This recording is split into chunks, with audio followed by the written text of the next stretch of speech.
So, I was in my room just chilling as I go through YouTube and see this mad teaser trailer of that store, and it got me in the first couple of seconds. I mean, look at this crowd. Hear to the music.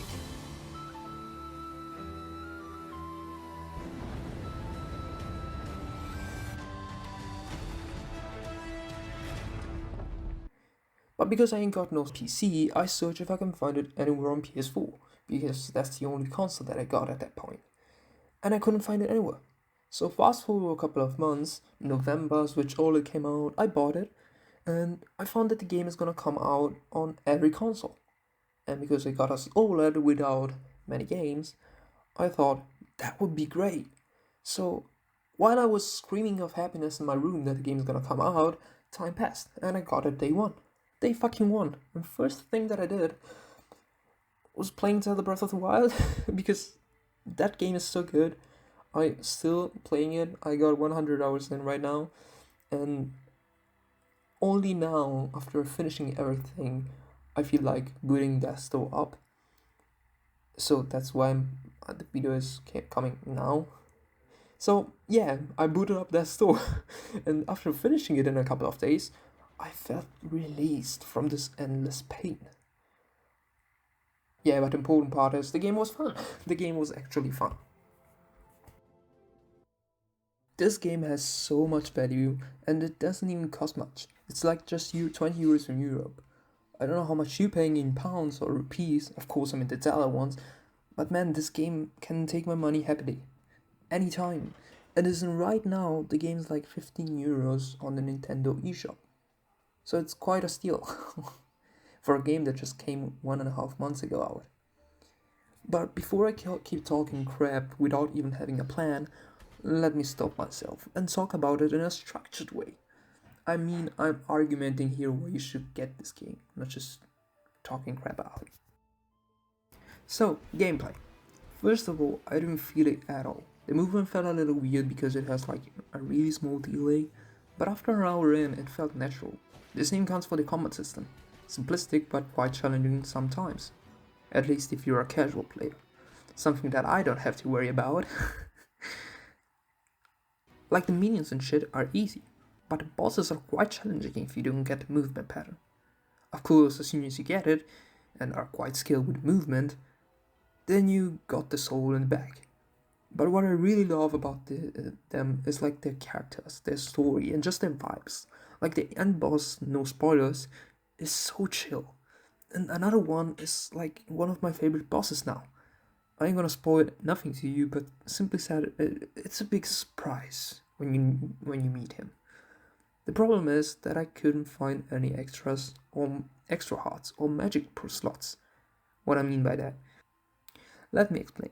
So you have a health bar and a magic bar that consists in the beginning of 4 dots. One of the 4 things on the top left will consume 1 dot, and 1 hit is 1 health dot. And the only way to increase the amount you have is to search like this big statue thingy that contains shards to then increase the respective bar. And I personally couldn't find any at all the first time through, and I explored it quite a lot. And only now, where I'm re-going through the whole map for 100% completion, I could find some. Now, where I don't need them at all.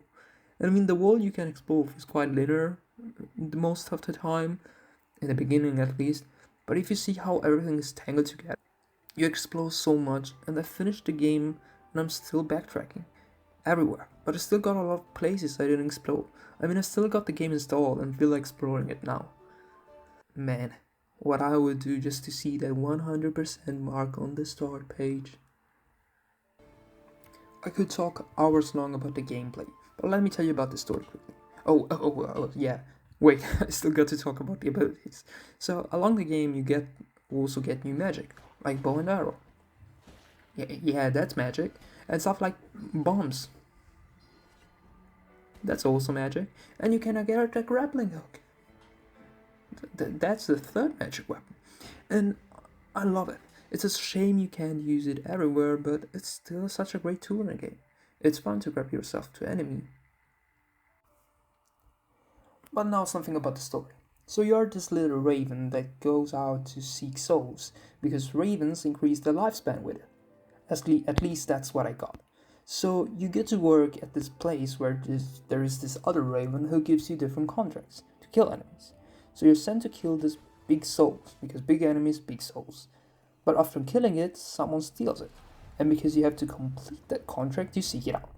While out there searching, you found out that a big raven stole your soul, that once also worked as a reaper, like you. Has the goal to open a door. I honestly still didn't get why he wants to open the door. That's a thing. And he asks if you can help him through his goal. And you just accept, because, well, I didn't get that, but yeah, you need to kill stuff. And so you go out, adventuring, meet companions and monsters, then get big souls. And with them, you open the big door. And well, that's about it. There are a lot of big things in this game. But it gets deep. Spoiler alert, there are some crawlers that want to end their eternity, and it goes on that kind of deep. Yeah, well, we went there. Music! Man, I love it. Honestly, what gets me a lot in games lately is music. If the music suits me and the vibe is right with the game, I get it, even if the game is trash. I mean, like, indie studios know their music.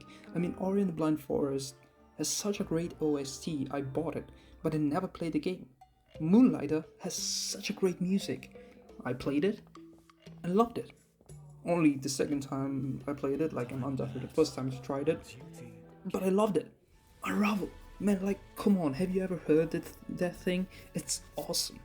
Go hear it if you haven't. And of course, Desto got me too. Like, the music is so great in every scenario. On a bad note for the music, there was this one time where the music felt like cutting out as soon as I got into a combat. And while playing and being deep in it ruins it a little, but honestly it happened once and that never again, so it's fine. Bugs. Well, I got bug once, where I basically came out of the door and like after a second I was behind it. I was dying again and again and I had to find a way out. It was kind of crazy, but I could just have been smart enough and not put myself into that place. So it was kind of forced, so I would pass it. But other than that, I haven't got any issues with the game. It was great fun. But honestly, that is all. Like, I don't have to say anything at all. And the point is, if you have 20 euros and don't know what to buy, get this game. It's fun.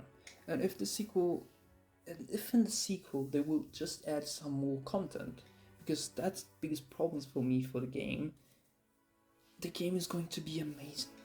It's honestly a lot of fun, and I don't see a lot of people mentioning it or talking about it. So I just want to make this video to give more light upon this game. I know a lot of people don't follow me, but yet I still wanted to do a video about this. Maybe you see this and realize how great of a game that stuff actually is. I hope you enjoyed. If you did, like, subscribe.